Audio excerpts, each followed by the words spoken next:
Because a lot of times we'll shut down our own ideas because we think this is a bad idea.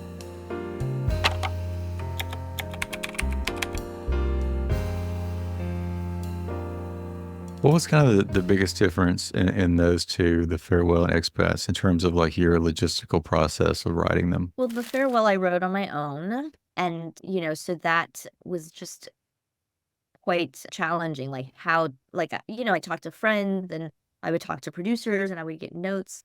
But it was really eye-opening to have a writer's room on on Expats where I was working with four other writers.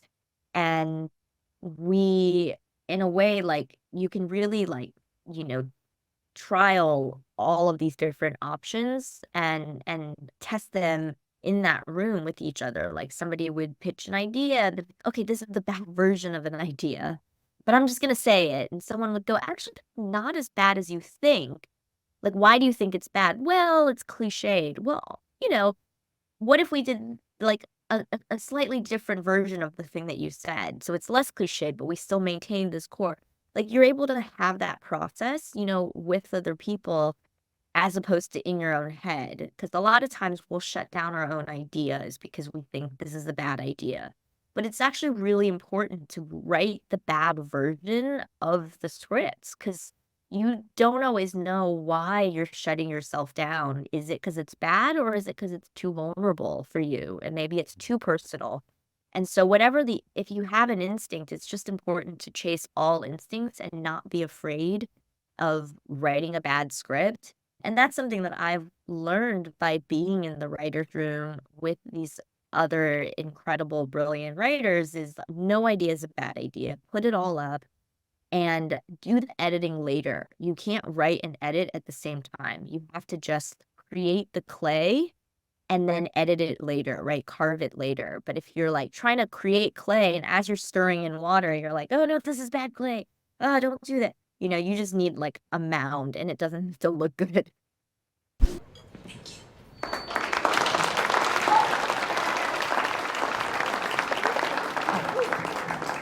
sorry. Sorry, how do you say congratulations? Dad? 恭喜 Gongsi, haha. It's really important. And that's something that's shifting too. Like as I work more, I think that there is, like on the farewell, I was working, it's a very small film. Nobody knew who I was, and so there's an ease in saying, hey, like, what are your ideas? Just tell me. And people would tell me.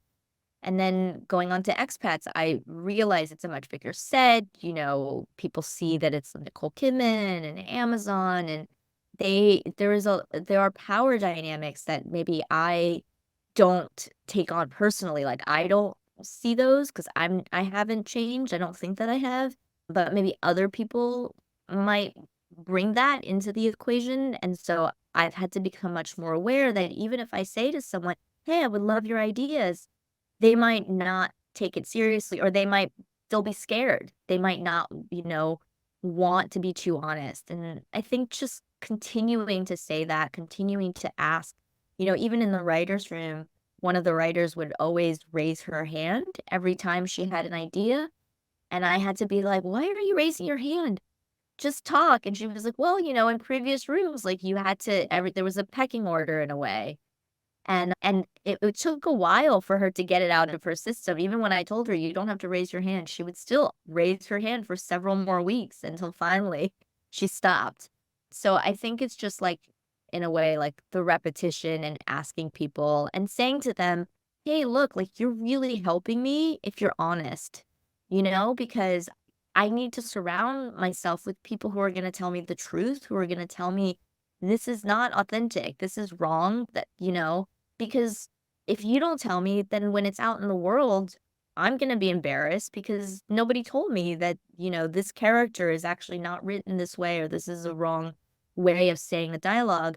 And it's particularly important on a project with so many different cultures and that I don't know, like languages that I'm not familiar with, and what's the authentic way for these women to speak to each other. And so, like making everyone feel comfortable enough to really just erase any kind of hierarchy so that they can go, no, no, no, like let's say it this way, just made it a much more organic and fruitful, expansive experience.